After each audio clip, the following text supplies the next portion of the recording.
12 years after falling in love with the original Shadow of the Colossus, playing the PS4 remake brought that same rush of beauty, fear, and heartbreak I felt back on the PS2.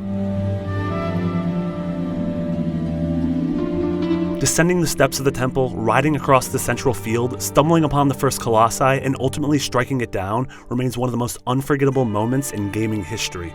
Just to get this out of the way, the PS4 remake is visually rebuilt from the ground up and absolutely gorgeous. Finding spots of sunlight to use your sword as a compass feels great. Likewise, the textures on the characters, environment, and Colossi themselves are all incredibly realized. Particularly impressive was the way this forest grove looked. It's right up there with The Last Guardian in terms of sheer beauty. The sense of scale is something that amazed me when I originally played Shadow, and it only continues to wow me over a decade later.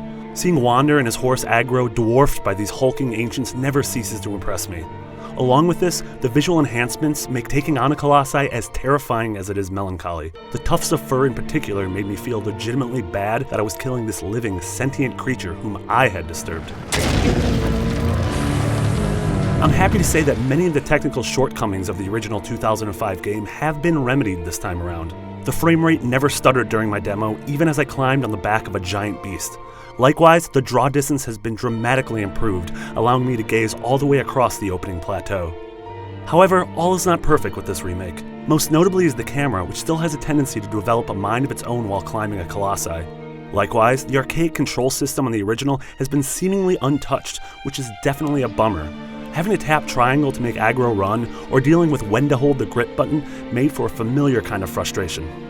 While I wish the controls had been modernized, I couldn't help but marvel at just how gorgeous one of my all-time favorite game worlds now looks. I'll be more than happy to forgive those things in order to experience Wander's heartbreaking journey once again in February 2018. For more on Shadow of the Colossus, check out our visual comparison of the original game side by side with the remake.